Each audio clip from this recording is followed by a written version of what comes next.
Saudara, perebutan suara di lumbung suara terbanyak di Pilpres 2024 kini makin sengit.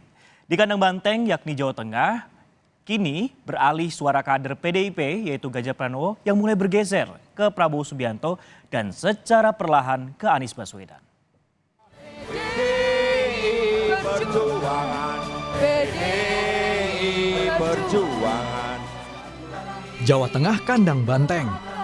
Inilah yang selama ini dipercaya PDI Perjuangan dengan realita pada setiap pemilu sejak masa reformasi. Bila dilihat sejarahnya, julukan ini tidak salah. Dari pemilu 2004 sampai 2019, PDI Perjuangan senantiasa nomor 1 di Jawa Tengah. Dari puluhan sampai menyusut ke belasan peserta pemilu, suara PDI Perjuangan konsisten di nomor 1 meski mengalami pasang surut. 2004 dengan 24,9%, lalu turun di 2009 dengan 21,9% dan kembali turun 18,14%. Lalu naik lagi pada 2019 dengan 21,32%. Di pemilihan gubernur pun, Jawa Tengah senantiasa diwakili oleh kader PDI Perjuangan. Sebut saja awalnya Bibit Waluyo yang kemudian dikalahkan kader banteng juga Ganjar Pranowo pada 2013. Dan sang petahana Ganjar juga menang lagi di 2018. Tapi di Pilpres 2024, julukan kandang banteng rentan digugat. Sejak suara Ganjar turun di Desember 2023, 2 bulan jelang pemungutan suara Pilpres 2024 menurut survei Litbang Kompas. Suara Ganjar pada Agustus 2023 masih 62%, lalu pada Desember 2023 hilang hampir separuhnya menjadi 31,6%. Suara ini berpindah sebagian ke Capres Prabowo Subianto yang pada Agustus 2023 di 19,6%, namun pada Desember bertambah menjadi 29,6%. Sementara suara buat Anies Baswedan juga bertambah dari 1,6% menjadi 4,1% pada Desember 2023. Masih ada suara yang pada Agustus sudah memilih Ganjar, kini tak bersikap pada Desember. Lalu, mengapa Jawa Tengah yang diperebutkan? Sebetulnya tak cuma Jawa Tengah yang menjadi target, tapi seluruh provinsi di Pulau Jawa yang jadi lumbung suara terbanyak menurut data Komisi Pemilihan Umum. Pada data KPU, suara di Jawa Tengah ada 28,2 juta pemilih, atau lebih dari 13% dari total pemilih nasional sebanyak 204,8 juta pemilih. Suara ini ada di peringkat 3 terbanyak setelah Jawa Barat dan Jawa Timur. Tak heran bila klaim-klaim dan tekad merebut simpati demi suara sebanyak-banyaknya di provinsi ini terjadi antar 3 pasang Capres-Cawapres 2024. Anies Baswedan, calon presiden nomor urut 1, optimistis bisa merebut banyak suara di Jawa Tengah. Anies menyebut Jawa Tengah bukan hanya kandang milik satu partai saja.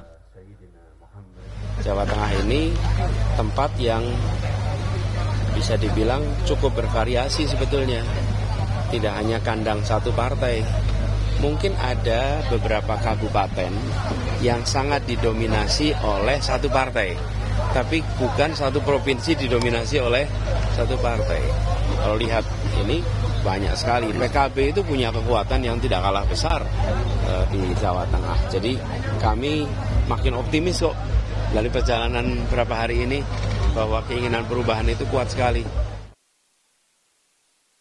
Capres Presiden nomor urut 2 Prabowo Subianto juga yakin merebut suara yang banyak di Jawa Tengah. Kalau klaim kan sah, semua orang boleh klaim ya. Insya Allah nanti kita lihat.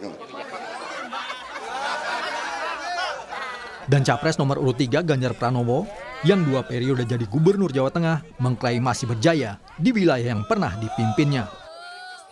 Kita akan menunjukkan nanti di tanggal 14 Februari.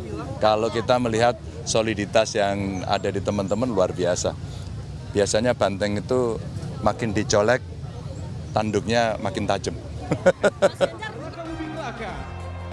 Lalu, seberapa serius target para kontestan? Yang sedang di atas angin, Prabowo Gibran, menurut tim suksesnya, berpatokan mendapat suara hingga separuh atau 50%. Pencalonan dari Mas Gibran sebagai cawapres Pak Prabowo otomatis menaikkan angka daripada pemilih di Jawa Tengah. Kepuasan masyarakat Jawa Tengah terhadap Pak Jokowi 80%, dan saya kira peningkatan yang dilakukan oleh survei Kompas itu masih belum maksimal. Targetnya kita memenangkan di Jawa Tengah. Kalau dari kami bisa 50% itu sesuatu hal yang sudah bagus. 2019 juga Pak Prabowo itu mempunyai modal 22%. Tim Anies Muhaimin juga percaya diri bisa mencuri suara hingga 40% di Jawa Tengah. Nah, bagi pasangan Amin, justru kami hari ini lebih percaya diri karena memang tema yang Amin bawa, tema perubahan berbeda dengan dua pasang paslon yang ada.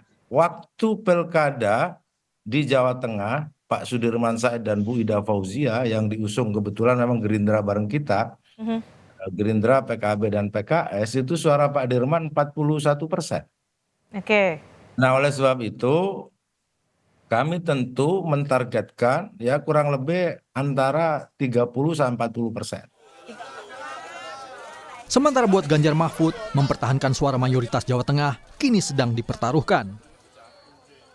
Juga jagoan-jagoan kami di Jawa Tengah seperti Pak Bambang Pacul di Yogyakarta, Ibu Esti. Nah, ini juga bekerja keras terus-menerus, tiada henti, dan bahkan kita melihat animo masyarakat juga mengarah ke kita. Minat-minat masyarakat yang tadinya juga belum memilih PDIP pun juga menambah. Gitu. Jadi semua masih bisa diperdebatkan. Kami merasa ini masih lahannya kami secara mayoritas, tetapi tentu tidak membuat kami lengah dan tetap aja masukan-masukan dari hasil survei itu tetap menjadi masukan dan evaluasi tentu. Pembuktian kini yang ditunggu. Jurus apa yang dilancarkan untuk mencuri suara di tempat yang dalam 20 tahun terakhir dijuluki kandang banteng alias lumbung suara PDI Perjuangan. Apakah Ganjar dan PDI Perjuangan bisa mempertahankan dominasinya? Atau kini harus berbagi dengan Prabowo dan Anies Baswedan?